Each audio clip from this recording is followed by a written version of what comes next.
Hello friends, आज अपन बहुत important चीज़ समझेंगे अबाउट द प्राइमरी की एंड द फॉरेन की। आपने सुना होगा ना, नॉर्मल इंटरव्यू में पूछा जाता है कि क्या डिफरेंस होता है प्राइमरी की एंड फॉरेन की के बीच में, कहाँ काम आती है। तो आप ये समझो, प्राइमरी की क्या करती है, यूनिकली आइडेंटिफाई करती है टेबल को। ये आपको थ्योरी वाइज पता होगा, पर कैसे यूनिकली आइडेंटिफाई करती है। मान लो एग्जाम्पल में आपने कोई टेबल ली, जैसे कि स्टूडेंट टेबल है, उसमें जो रोल नंबर है उससे अपन पूरा डेटा फैच कर सकते हैं। मेरा रोल नंबर सिर्फ मेरे रहेगा, एक क्लास में एक ही इंसान का एक रोल नंबर हो सकता है ना।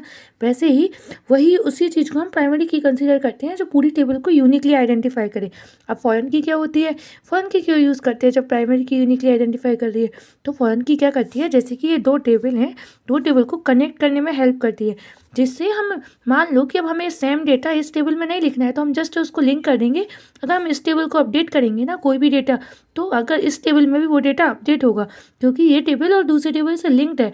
और ये क्या करती है, प्रिवेंट करती है इनवैलिड डेटा को इंसर्ट करने में टेबल में। मीन्स अगर कोई भी फॉल्टी डेटा, आप कोई भी इनवैलिड डेटा इंसर्ट कर रहे हो, तो जो फॉरेन की के थ्रू क्या करते हैं, उसको प्रिवेंट करते हैं। अब आप ये देखो कि ये कोड में कैसे लिखते होंगे जो एक टेबल दूसरे टेबल से कनेक्ट है। जैसे कि मान लो मैंने स्टूडेंट टेबल बनाई, उसके लिए स्टूडेंट आईडी क्या बनाई, प्राइमरी की बनाई, नाम कोर्स, ठीक है। अब ये दूसरी टेबल है, दूसरी टेबल मैंने क्या बनाई, कोर्स, ठीक है, कोर्स टेबल है, उसमें क्या आईडी और मार्क्स है।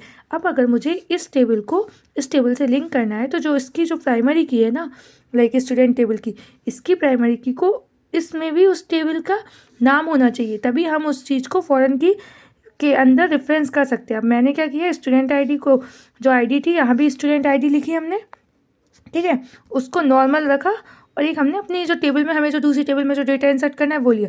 अब हमने क्या किया, ये फॉरेन की के थ्रू इस आईडी को रेफरेंस कर दिया स्टूडेंट टेबल के साथ। ये क्या है, स्टूडेंट टेबल है, और ये क्या है, स्टूडेंट आईडी है, ठीक है। तो समझ आया ना। अब क्या होगा, ये टेबल से लिंक है, अगर आप इसमें भी डेटा अपडेट करोगे तो इसमें भी डेटा अपडेट होगा। इससे क्या होता है, डेटा कंसिस्टेंट रहता है। ऐसा नहीं है कि इस टेबल में अपडेट हुआ तो इस टेबल में अपडेट ही नहीं हो। अभी आपको समझ आया ना फॉरेन की और प्राइमरी की क्या होती है।